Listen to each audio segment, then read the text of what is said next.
So here we have the bow I'm going to be putting together for this new series. It's an Olympic recurve style bow, but the same thing goes for any recurve style bow that you've got out there. And I've got everything I should need, hopefully.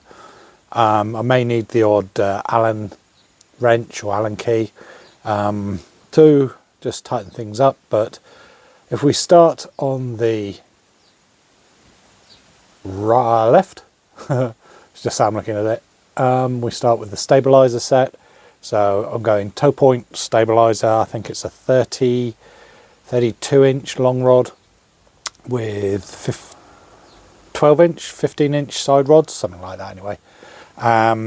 A spot on V-bar, which is adjustable, just there.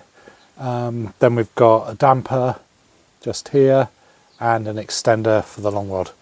I've got an arrow in there because that is what I'll use to align some things as we get into it. I've got a string that I made myself. It must be a good year and a half old now. I'll put a 3 arrows through it, and what I will do most probably is make a new string for the bow. I've then got my Nika N3 just here, Progress limbs, £30, fantastic limbs, and yeah, I love them. And then we come to the riser. Which riser am I using? Well, this is the Nika ET11 or Protos. It comes with counterbalance weights just here, so you can see that. I've already installed a rest, arrow rest. This is a Nika arrow rest, and I love these rests because there's nothing to them, but they work extremely well. Everything's on that riser that I need, fully adjustable, left and right. Also your limb bolts for tiller and draw weight, and yeah, it's a great riser. Coming out, I've got also a Nika Archery sight. This is their 9-inch recurve sight, and I've put a toe point sight pin in there. But what else have I got? I have the Nika clicker, finding those extremely good, and this one's a red one and it matches all the other colours. I've got a Bicaster or Bisca, again button. This is one I'm just trying out. Again, I got this from AliExpress. It is Chinese, but it looks pretty good, so we'll give it a go. What else have I got though? I've got my T-square. What's a T-square for?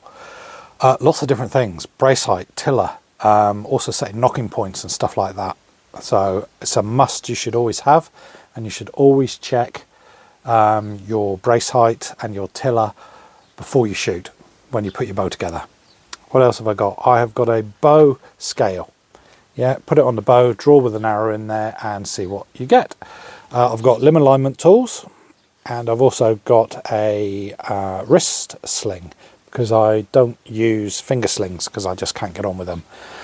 And that there should be what we use to put our bow together. So this series that I'm doing is all to do with a basic guide for beginners of how to put their bow together correctly, so it will shoot well straight off the bat.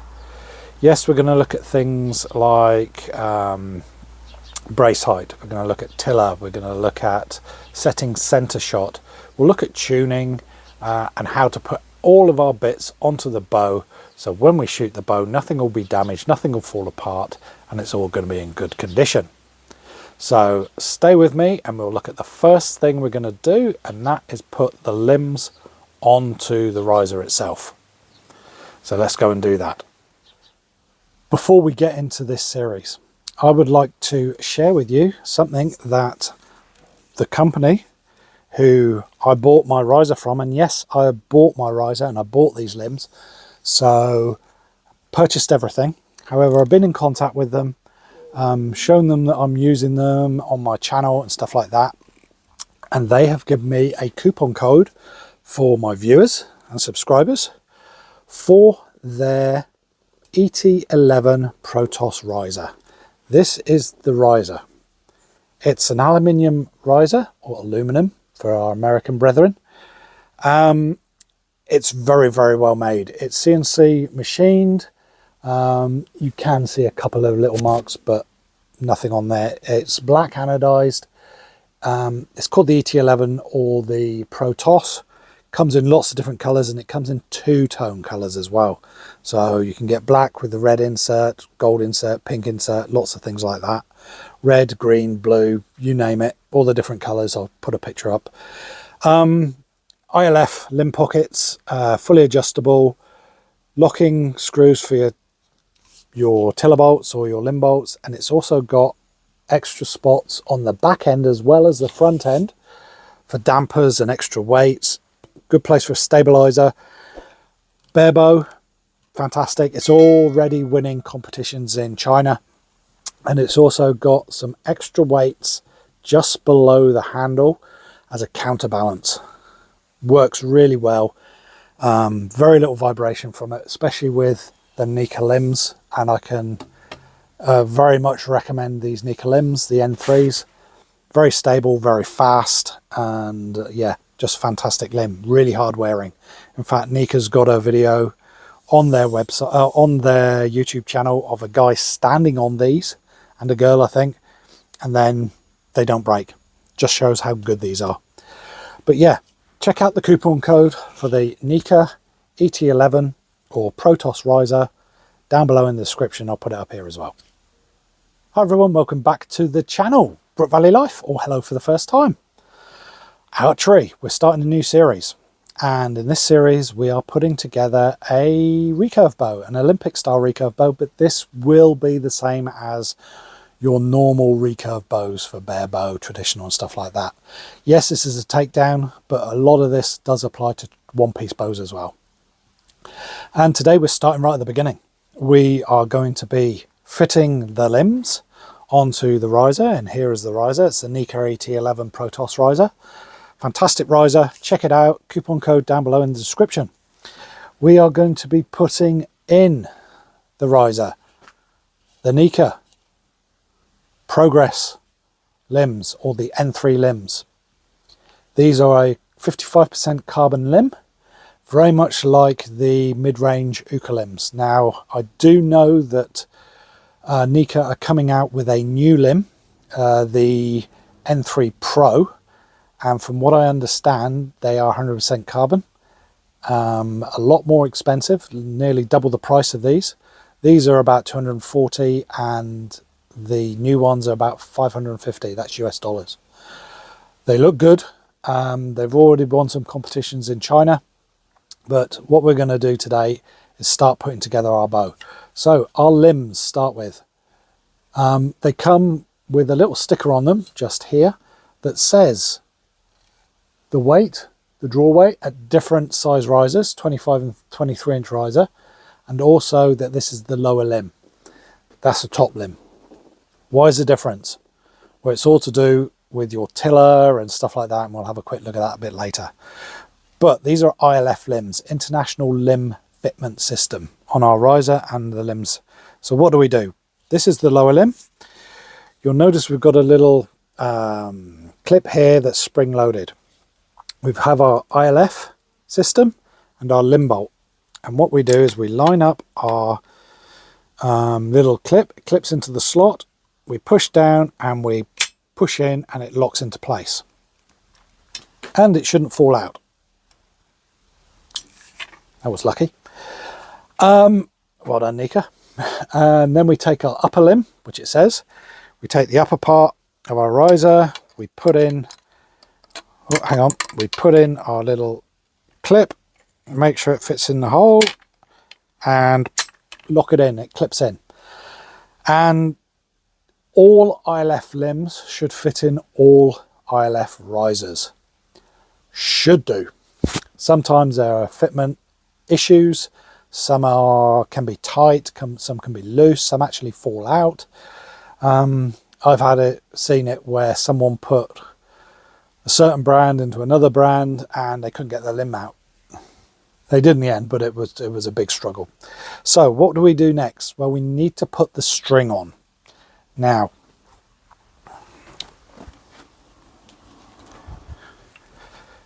here's our string, and also I apologise for the mess around me. I'm sorting out where I do my videoing inside, and it's a mess at the moment, and it's going to be like this for a couple of months before I get everything sorted. So back to the string. Usually they come just like that with two different size ends, a big end and a small end. So we take our big end, which is usually the top, take it to the top limb and slide it all the way over. Yep, so it's held on to the top limb. We take our bottom loop and we put it over the limb tip, just like that. Hopefully you can see there. Now these are small limb tips, a bit like the Uka, well they're exactly the same as the Uka ones. They're smaller than the normal limb tips you get, which provides less resistance through the air, and they go faster. Simple as that. They're really fast limbs. We then take our stringer. Do not, please do not put this around your leg and try and string it that way. It's dangerous. You see it all the time online. Please, other creators out there, please start using your actual stringers. You're showing people bad habits and they can hurt themselves. Yes, you may be able to do it, but if you're going to be doing it online, please show them the correct way so they don't damage their equipment, they don't damage themselves. Rant over. So we take our stringer, and all it is can be a string. This is a piece of canvas, and I've had this thing for about 15 years. The loop on the end slides over, and what we do is we pass the string under it through that loop as well.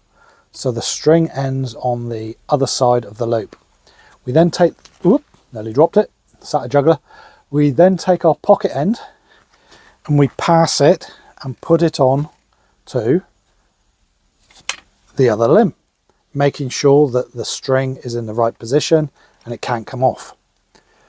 Next comes the fun part. We now stand on the stringer. Make sure the string's in the right position. Now this can do it 1 foot or 2 feet. And all we do is we make sure the limbs are in position properly, clipped in. We pull up, and as we pull up, we gradually pop the string over into the right position. And there we go. The bow is strung. I don't know if you heard that. This was just off to the side, so I just gradually tweaked it over so it sat in the little groove. But what you also do is you check on the back side to make sure that string is in the right position, top